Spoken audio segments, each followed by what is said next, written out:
संत श्री अच्युतानंद दास एक ऐसा नाम है जिन्हें उनके द्वारा दी गई भविष्यवाणियों के लिए जाना जाता है। उनके भविष्यवाणियों को पढ़कर ऐसा लगता है और वह अपनी इसी शक्ति और ज्ञान के बल पर उन्होंने एक पुस्तक लिखी जिसका नाम है भविष्य मालिका है। भविष्य मालिका के कई अलग अलग भाग हैं। इसमें लिखी गई भविष्यवाणियां 100% सही लिखी गई हैं, जो कि आज सच भी हो रही हैं और आगे भी सत्य होना निश्चित है। उन्होंने अपनी भविष्यवाणियों में बताया है कि कल्कि अवतार कब होगा, दुनिया के अंत से पहले क्या स्थिति होगी और दुनिया का अंत कैसा होगा, भारत का अंतिम राजा कैसा होगा, चीन की स्थिति क्या होगी, अमेरिका और रूस की स्थिति क्या होगी और भारत की क्या स्थिति होगी, तीसरा विश्व युद्ध कैसे लड़ा जाएगा। और इन सभी विषयों पर उन्होंने बहुत सी महत्वपूर्ण भविष्यवाणियां की हैं। लेकिन विडंबना देखी है कि हम लोग नॉस्ट्रेडमस और बाबा वेंगा आदि विदेशियों की भविष्यवाणियों को सुनते हैं, लेकिन अपने ही देश के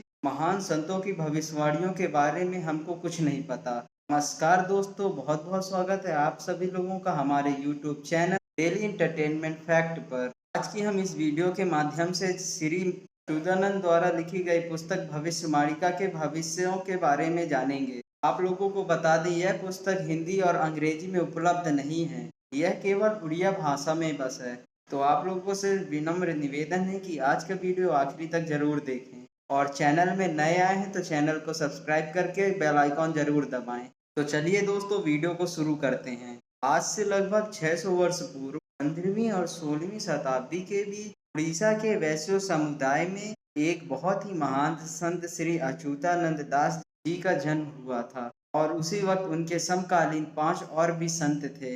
इन सभी को मिला के पंचशता कहा जाता था। भविष्यवाणियां करके उन्होंने एक बुक लिखी जिसे अच्युतानंद मालिका के नाम से जाना जाता है, जिसमें उन्होंने सनसनीखेज भविष्यवाणियां की हैं। उनकी भविष्यवाणियां नाच धमस की तरह नहीं है कि किसी को समझ में ना आए। शायद आप जानते होंगे नाच धमस की भविष्यवाणियों की भाषा, जो कि एक भी समझ में नहीं आती है। नाच धमस की भविष्यवाणियां छंदों के रूप में होती हैं, जिन्हें क्वाट्रेन कहा जाता है, लेकिन इनको पढ़कर कुछ भी समझ में नहीं आता है। जब कोई घटना घट जाती है तो लोग कहते हैं कि नाच धमस ने ऐसा ही कहा था, लेकिन संत अच्युतानंद दास जी ने सीधा, साफ और सरल भाषाओं में अपनी भविष्यवाणियां की हैं। इस पुस्तक में बहुत सी भविष्यवाणियां हैं, लेकिन बहुत ही महत्वपूर्ण भविष्यवाणियों के बारे में ही आज के हम इस वीडियो में जानेंगे। इनकी भविष्यवाणियों को हम 3 श्रेणियों में बांटकर देख सकते हैं। पहली श्रेणी में कलयुग के अंत की शुरुआत कैसे होगी, उसके क्या-क्या लक्षण होंगे, और दूसरी श्रेणी में जब संसार का अंत होगा तो क्या-क्या होगा, कल्कि अवतार कहाँ होगा, विश्व का अंत कैसे होगा, और तीसरी प्रकार की उनकी भविष्यवाणियां राजनीतिक से संबंधित है, इसमें उन्होंने भारत, अमेरिका, रूस, चीन आदि देशों के बारे में बताया है। और साथ ही साथ उड़ीसा के बहुत सारी भविष्यवाणियों के बारे में उन्होंने अपनी इस पुस्तक में लिखा है और उन्होंने बताया है कि भारत का अंतिम राजा कौन होगा और कैसा होगा। तो चलिए सबसे पहले बात करते हैं पहली श्रेणी की। उन्होंने भविष्यवाणिका में लिखा है, सूर्य अपनी परोपकारिता छोड़ देगा। सूर्य को धरती में जीवन देने वाला माना जाता है, वह जीवन लेने वाला बन जाएगा। जैसा कि आजकल हम देख भी रहे हैं, सूर्य से निकलने वाली किरणों के कारण स्किन कैंसर जैसे आदि बीमारियों से पीड़ित हो रहे हैं और इसमें से कई लोगों की जानें भी जा रही हैं। और वह लिखते हैं, एक समय ऐसा भी आएगा जब लोग भगवान को भूल जाएंगे, अच्छे कर्मों को भूल जाएंगे और तो और भगवान के धर्म का मजाक उड़ाने लगेंगे। भगवान के भक्तों को कुछ लोग परेशान करना भी शुरू कर देंगे और धीरे धीरे ईश्वर के भक्तों और ईश्वर को मानने वालों की संख्या बहुत कम ही रह जाएगी। संस्कार पूरी तरह से खत्म हो जाएंगे। साथ ही बड़ों का और शिक्षकों का आदर कोई भी नहीं करेगा। अज्ञानी एवं धूर्त लोग अपनी भाषण पोषण, धूर्तता, मार्केटिंग एवं प्रोपेगेंडा का इस्तेमाल करके धार्मिक गुरु बन जाएंगे और आम लोगों को बरगलाने का काम करेंगे, उनको पथभ्रष्ट करने का काम करेंगे। महिला और पुरुष बिना किसी शर्म के अश्लीलता में लिप्त हो जाएंगे। पुरुषों का संबंध पुरुषों के साथ एवं महिलाओं का संबंध महिलाओं के साथ बनने लगेगा और इस प्रकार के अप्राकृतिक प्रेम संबंधों को हमारा यह समाज मान्यता भी दे देगा। और सोचने वाली बात यह है कि जिस समय ये भविष्यवाणियां की गई थी, उस समय भारत में भक्ति काल चल रहा था और कोई भी इस प्रकार की बातें सोच भी नहीं सकता था। लेकिन आज के दौर पर ये बातें बिल्कुल सच होती हुई दिख रही हैं। बहुत कम उम्र में ही बच्चे अश्लीलता को अपनाने लगते हैं और अमैथुन की प्रतिक्रिया छोटे बच्चों में बहुत पहले से ही शुरू हो जाएगी। उन्होंने अपनी भविष्यवाणियों में बताया है कि बिना शादी के ही बच्चे पैदा होने लग जाएंगे, जिसे आज के ज़माने में लिविंग रिलेशनशिप के रूप में आप देख सकते हैं। हवाएं लोगों को बहुत ज़्यादा परेशान करेंगी। शायद वह आंधी और तूफान के बारे में बात कर रहे थे। विचित्र प्रकार की बीमारियां एक से बढ़ के एक इस दुनिया में आना शुरू हो जाएंगी और यह बीमारियां ऐसी होंगी जिसमें ना दवा काम करेगी और ना ही दुआएं काम करेंगी। इसलिए ऐसी बीमारियों की वजह से लाखों और करोड़ों लोग काल के कारागार में समा जाएंगे। शहरों में, गांवों में और कस्बों में जंगली जानवर जैसे कि सांप, बिच्छू, शेर आदियों का हमला होगा। जैसे कि आप न्यूज़ में देख भी सकते हैं कि कई जानवरों शहर में घुसने की खबर आती रहती है। जगन्नाथपुरी को जोड़ने वाले एक राष्ट्रीय मार्ग का निर्माण होगा, जबकि दोस्तों आज से 600 साल पहले नेशनल हाईवे का कोई कॉन्सेप्ट नहीं था। उड़ीसा का अंतिम राजा एक बालक वृद्ध होगा, अर्थात एक ऐसा व्यक्ति जिसकी उम्र तो ज्यादा होगी लेकिन वह बालक बुद्धि होगा। पुरी के आखिरी राजा गजपति महाराज होंगे और अभी भी पुरी के राजा गजपति महाराज ही हैं। जगन्नाथपुरी के मंदिर के ऊपर से पत्थर नीचे गिरने लगेंगे। मंदिर का ध्वज कई बार नीचे गिरेगा और मंदिर के अंदर खून दिखेगा। मंदिर में त्रिदेव यानी कि जहाँ 3 देवता हैं, उसमें जो वस्त्र लगा है उसमें आग लग जाएगी। मंदिर के प्रशासन में कई प्रकार की कमियां सामने आएंगी और इस प्रकार की घटना बहुत बार जगन्नाथपुरी के मंदिर में हो चुकी हैं। पत्थर तो नहीं गिरा लेकिन कई बार ध्वज गिर चुका है और भी कई कमियां निकली हैं। और जब प्रलय आएगा तो जल स्तर इतना बढ़ जाएगा कि जगन्नाथपुरी की 22वीं सीढ़ी तक पानी भर जाएगा। जगन्नाथपुरी के मंदिर के भगवान को एक स्थान से दूसरे स्थान पर स्थगित किया जाएगा। अंत के पहले महंगाई अपनी चरम सीमा पर होगी। खाने पीने की वस्तुएं दुर्लभ हो जाएंगी। खाने पीने की वस्तुओं पर लोग सड़कों पर दंगा करेंगे और रोज नई नई बीमारियां आएंगी। प्राकृतिक बीमारियों का अंबाड़ लग जाएगा। सरकार जनता पर नए प्रकार के टैक्सेस लगाएगी, जिसकी वजह से जनता पर आक्रोश फैलेगा। इन सभी परिस्थितियों से मजबूर लोग सड़कों पर उतरेंगे। अफरा तफरी, लूटपाट और पूरे समाज में गंदगी फैल जाएगी। उन्होंने कल्कि अवतार के बारे में बहुत ही स्पष्ट शब्दों में लिखा है कि कल्कि अवतार कहाँ पैदा होंगे और उनका नाम क्राइम, झूठ, फरेब ये सभी आजीविका के कारण बन जाएंगे। जो लोग ज्यादा बेईमान हैं वही लोग सेठ कहलाएंगे। जब प्रलय आएगा तो आसमान में एक सूर्य नहीं 2 सूर्य दिखेंगे।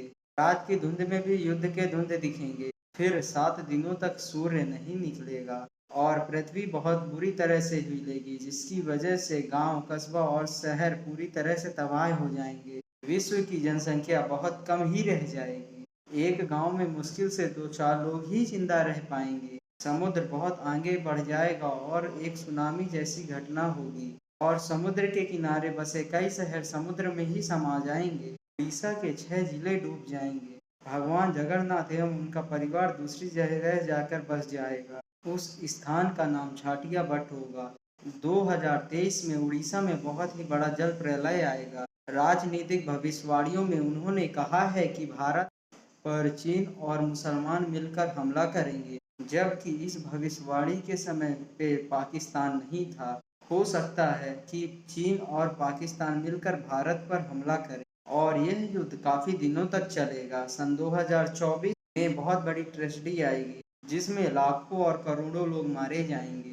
भविष्य मालिका के अनुसार कल्कि का अवतार संबल ग्राम में होगा। संबल उड़ीसा में भी है और उत्तर प्रदेश में भी है और भारत के कई गांवों का नाम संबल है, लेकिन उनका इशारा शायद उड़ीसा के संबल की ओर है। भगवान कल्कि पब्लिसिटी से दूर रहेंगे। जंगल एवं दूर दराज के क्षेत्रों में अपने अनुयायियों से एंगेज करेंगे। उनके अधिकांश समर्थक भी अपने आप को पब्लिसिटी से दूर रखेंगे और अंडरग्राउंड रहेंगे, पर समय आने पर वो अपने भगवान कल्कि के साथ खड़े रहेंगे। मालिका के अनुसार जितने चिरंजीवी हैं जैसे कि हनुमान जी, अश्वत्थामा आदि भगवान कल्कि का युद्ध में साथ देंगे।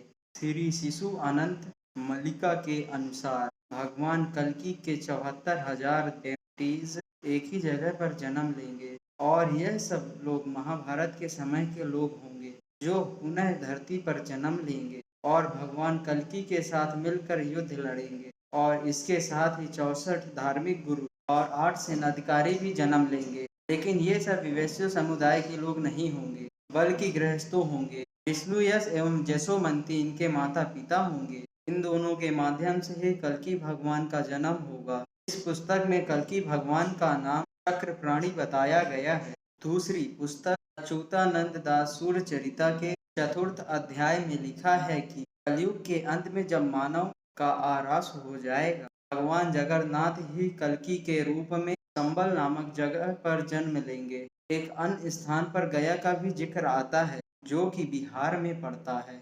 इसे भगवान विष्णु का स्थान माना जाता है और विष्णु शर्मा उनके पिता का नाम होगा। भगवान कल्कि का नाम चक्रधर होगा। बचपन में उन्हें बहुत सी दिक्कतों का सामना करना पड़ेगा, लेकिन अंत में वह इस अंधकार को चीरकर पृथ्वी पर बचे लोगों को निराकार मंत्र देंगे। तथा भविष्य मालिका के अनुसार, जो कि भविष्य मालिका का एक भाग है, उसके अनुसार जो भी इस घोर कलयुग में धर्म के रास्ते चलने वाले हैं, वह जान ले कि चक्रधर ही कल्कि के अवतार होंगे। इसका मतलब कि भगवान कल्कि का जन्म चक्रधर के रूप में होगा। भविष्य मालिका की माने तो कलयुग के अंत की शुरुआत हो चुकी है और भगवान कल्कि भी जन्म ले चुके हैं। यदि भविष्य मालिका की माने तो भगवान कल्कि अपनी शक्तियों से इस विश्व में एक युद्ध की परिस्थिति पैदा करेंगे और यह युद्ध अच्छे और बुरे लोगों के बीच होगा, अर्थात अच्छाई एवं बुराई के बीच। इस युद्ध की विभीषिका सबको झेलनी पड़ेगी। लोग कीट पतंगों की तरह मरेंगे और लोग इतने त्रस्त हो जाएंगे कि त्राही माम करेंगे और किसी अवतार के अवतरित होने की प्रार्थना करेंगे, अर्थात गुहार लगाएंगे। और फिर यही वह समय होगा जब भगवान कल्कि अपने आप को लोगों के समक्ष प्रस्तुत करेंगे। एक भयंकर विश्व युद्ध होगा और उसके बाद विश्व की जनसंख्या मात्र 64 करोड़ रह जाएगी। आज के हिसाब से देखा जाए तो खाली 7 से 8% लोग ही बचेंगे और इसमें से भी 33 करोड़ लोग भारत में रहेंगे और बाकी 31 करोड़ पूरे विश्व में रहेंगे। मतलब कि भारत में भी 100 करोड़ लोगों को मरना पड़ेगा। यह मरने वाले वह लोग होंगे जो धर्म के रास्ते नहीं हैं, अधर्म के रास्ते हैं। जो लोग बंगला गाड़ी बनाने में इतने व्यस्त हैं कि मानव मूल्यों को छोड़ दिया है। इस युद्ध के बाद जब विश्व की जनसंख्या बहुत कम रह जाएगी, तब इस विश्व का भगवान कल्कि पुनः निर्माण करेंगे। इसके बाद 1000 वर्षों तक शांति बनी रहेगी। यदि भविष्य मालिका की माने तो अमेरिका का भी बहुत सा हिस्सा जलमग्न हो जाएगा और रूस पूरी तरह से हिंदू राष्ट्र बन जाएगा। चीन तबाह हो जाएगा और कई भागों में विभाजित हो जाएगा।